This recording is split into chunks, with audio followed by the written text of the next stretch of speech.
We're led to believe that we have to have a job description, we have to know exactly who it is we want to hire, and we have to know what we're going to pay them. I don't believe that's true, and I'm going to tell you what I think you can do instead.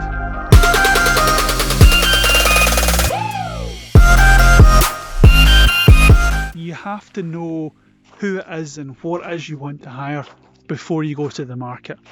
So you need to know the full job description, you need to know the salary you're going to pay, and you have to have all that documented and detailed before you go out to the market.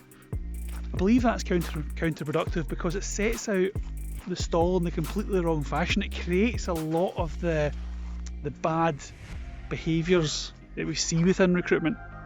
Not only from companies, from candidates, from everybody involved in the process, because we put ourselves in the wrong situation. So I don't think we do need to have a detailed job description. I think you actually want to go out to the market not knowing much of that. I think you want to have some high level insight as to what it is you want to achieve by getting this person on board. So I call it your wish list. If you look at the example of marketing, why do you want to be better at marketing? I wish we were better at marketing because X, Y, and Z. Then start addressing those wishes with somebody.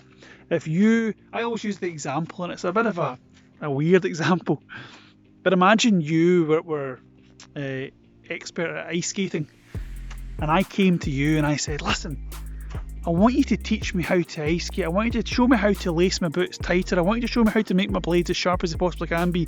I want you to show me how to get in the tightest turns, and I want you to show me how to do the biggest sprays. I want you to show me how to pick up the most speed and how to brake the fastest. And I want to do this all on a Saturday morning between 9 and 12 every single week. All those stipulations start to turn you off. This sounds like an uphill battle.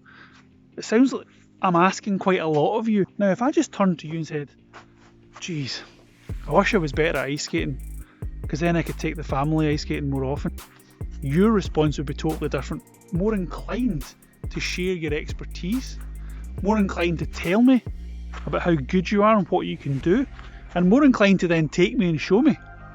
And you would take me and show me in the order that you deem best. You might, for example, say, listen, if you're a novice skater, then the last thing you need to know is how to spray. But I don't know that because I don't know about ice skating. It's just a silly example, but it's, it gets the point across. A lot of people do that, I think, when they're hiring.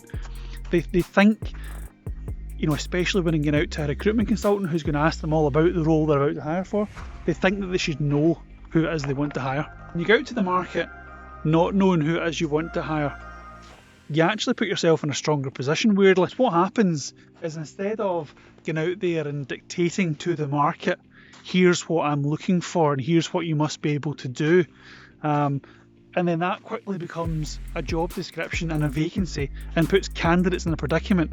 Are you looking for a job? Do you want to work for my company?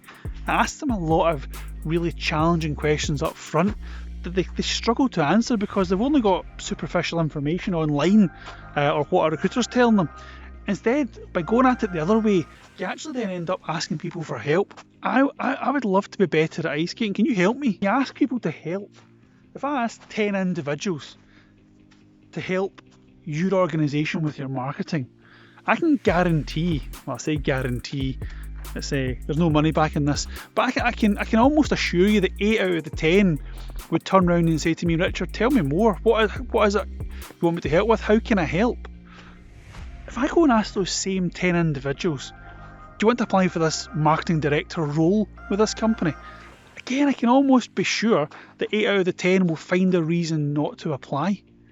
It might be the company, the products, the services, the location, the stage the company's at, a number of reasons that they'll find not to apply for the role. So you all of a sudden, mitigate a large swathe of the market. And I'll talk about in future videos why I don't think it's deceitful. I don't think you're setting yourself up for any sort of problems at all in terms of attracting people who are ultimately not looking for a job. There are ways around about that, but ultimately the result that you're getting up front is exposure to more of the market straight away. Hey!